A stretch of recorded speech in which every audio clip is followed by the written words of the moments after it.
Well, finally today, we have taken over the Channel 2 lunchroom so that we can make wreaths. And who better than Danielle and Michelle from the Wreath Barn in East Eden. Very important to say that, right, Danielle? Oh, yes, for sure. We are glad to have you with us, and we're going to talk a little bit about how to make a wreath. But first, I want to talk a little bit about the Wreath Barn, because it's a great place where you can make wreaths, you can buy stuff, all kinds of things. Tell me a little bit about your business. So me and Michelle started out as a hobby in 2012, and we're just going to make them for ourselves, and we ended up going into business a few days later. We ended up going and started doing classes down at Alchemy in Hamburg. We do 15 classes there. We are also doing a fundraiser at St. Francis High School, also at the Holiday Market down here at Buffalo Collective on Ohio Street, where we will be there Friday, Saturday, and Sunday. And then Saturdays and Sundays we're also open at our barn from 11 a.m. till 4 p.m. So lots of opportunities whether you want to buy a wreath, make a wreath, and you guys have promised me that you can't screw it up. Okay, so I'm going to start with a 16-inch frame. There's 16 clips. I'm going to put the first clip inside the machine here, and I'm going to go ahead and start grabbing some of these beautiful greens. I always say that there's never an ugly green. There's a front and a back of a green though. So the front has a nice green front, and the back would have more of a brown stem on it. So I'm just gonna go ahead and grab a couple of these branches, stack them on top of each other, kind of like a deck of cards, and make sure that all the ends are even right at the bottom. And you guys cut all of these yourselves too? We do. We cut all the trees. We have to drag them out of the woods.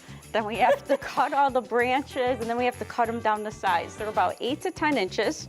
So I'm gonna go ahead and place that bunch of branches right in between the clip. And then I'm gonna make sure that the butt ends are between this clip and the next clip. And I'm gonna now slowly press this pedal and keep my fingers out of that clamp. Important part there. Very important, very important.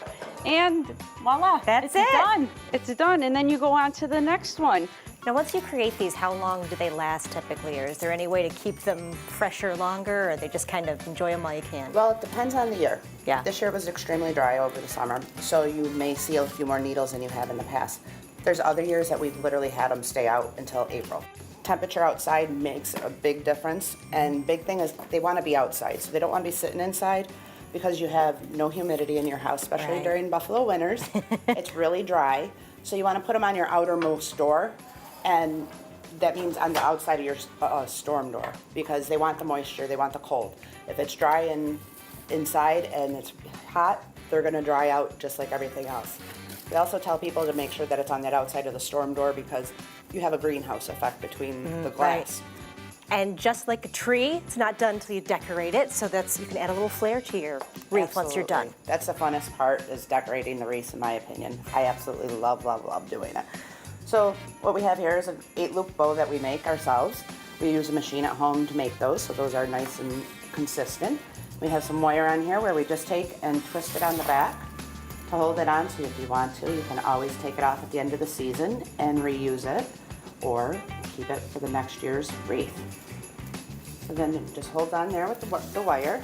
And all of our fabric bows have wire in the edges of them, so you can fluff them should they fall or whatnot when you're not out traveling with them, or the door pushes it or whatnot. And you bump into it, and then we're gonna put in some nice ornaments here.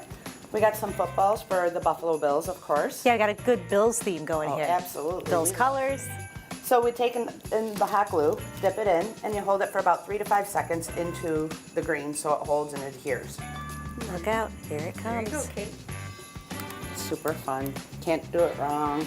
There's no right or wrong by any means with it. I'm glad to hear that, because I've done several crafting experiences that have been Gotta come hang with us. major failures.